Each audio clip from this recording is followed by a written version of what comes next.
Dream 11, India का biggest sports game. आप Dream 11 पे टीम बना लो। ये एमपीएल है, no fraud, no cheating. IPL और अलग अलग क्रिकेट सीरीज में आप सबसे ज्यादा ऐड ड्रीम 11, एमपीएल और अलग अलग फैंटेसी एप्स का देखते हो।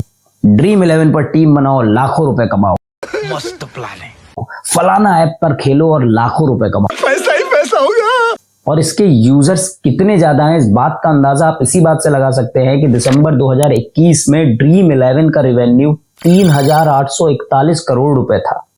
आम बोलचाल में लोग इसे ऑनलाइन सट्टेबाजी की एप्स भी बोलते हैं। ये एप्स इतने सक्सेसफुल है कि महेंद्र सिंह धोनी और रोहित शर्मा जैसे टॉप क्रिकेटर्स इसका प्रचार करते हैं। 2019 से लेकर के अब तक आईपीएल का टॉप स्पॉन्सर ड्रीम 11 है। तो ये सब देखने के बाद एक सवाल आपके मन में भी आता होगा कि जब भारत के लगभग सभी स्टेट्स में सट्टेबाजी और गैम्बलिंग इल्लीगल है, तो इस तरह के ऐप्स इतने सफल कैसे हो रहे हैं। इस वीडियो में हम इसी बात को समझेंगे। लेकिन आगे बढ़ने से पहले आपसे बस एक बात कहना चाहूंगा कि इस 5 मिनट के वीडियो को बनाने के लिए बहुत समय लगता है, अच्छी खासी रिसर्च करनी पड़ती है, उसके बाद शूटिंग, एडिटिंग, बहुत सारा काम होता है। लेकिन केवल आपके 2 सेकंड के एक काम से ये मेहनत सफल हो सकती है, और वो है सब्सक्राइब करके। तो आपसे गुजारिश है कि सब्सक्राइब जरूर करें। अब वीडियो को आगे शुरू करें। ड्रीम 11, एमपीएल, इस तरह के एप्स को फैंटेसी स्पोर्ट्स ऐप कहते हैं। फैंटेसी स्पोर्ट्स यानी ऐसा खेल जहां सभी participants virtually real life players की प्रॉक्सी टीम बनाते हैं और एक्चुअल गेम में उनकी परफॉर्मेंस के हिसाब से कंपीट करते हैं। प्लेयर सेलेक्ट करिए, उनकी रियल टाइम परफॉर्मेंस के हिसाब से पॉइंट्स पाइए और प्राइज जीतिए।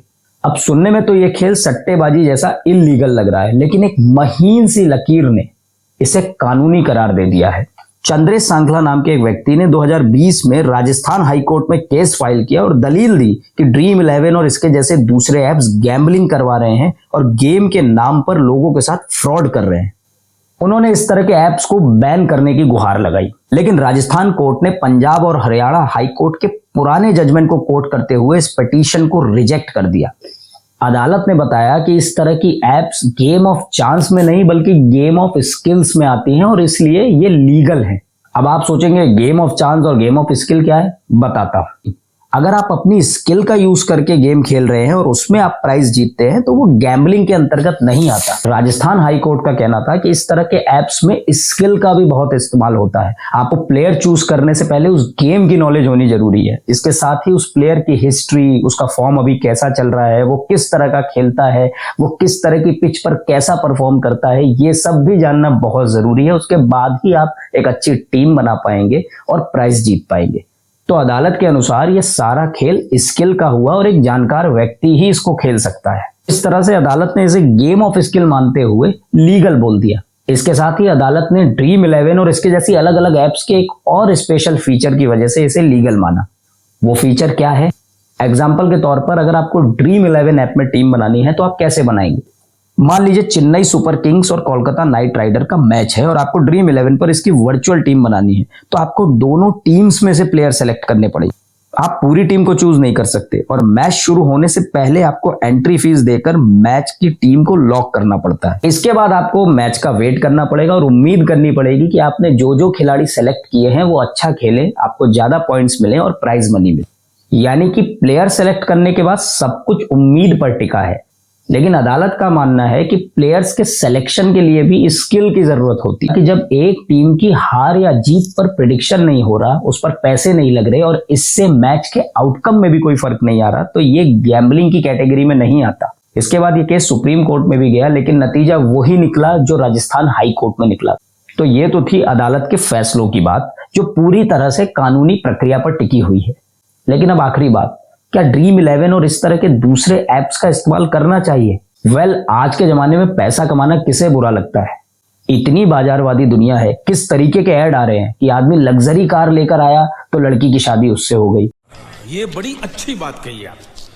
मतलब जिसके पास लग्जरी कार नहीं है उससे शादी कोई नहीं करेगा। तो साला ये दुख का खत्म नहीं होता बे। किसी ने एक क्रीम लगाई, गोरा हो गया तो उसको नौकरी मिल गई। मतलब जिसका रंग गोरा नहीं होगा उसे नौकरी नहीं मिलेगी। तो इस तरह की बाजारवादी दुनिया में कौन पैसा नहीं कमाना चाहता? लेकिन जिंदगी में सबसे ज्यादा जरूरी क्या है? वो है नॉलेज।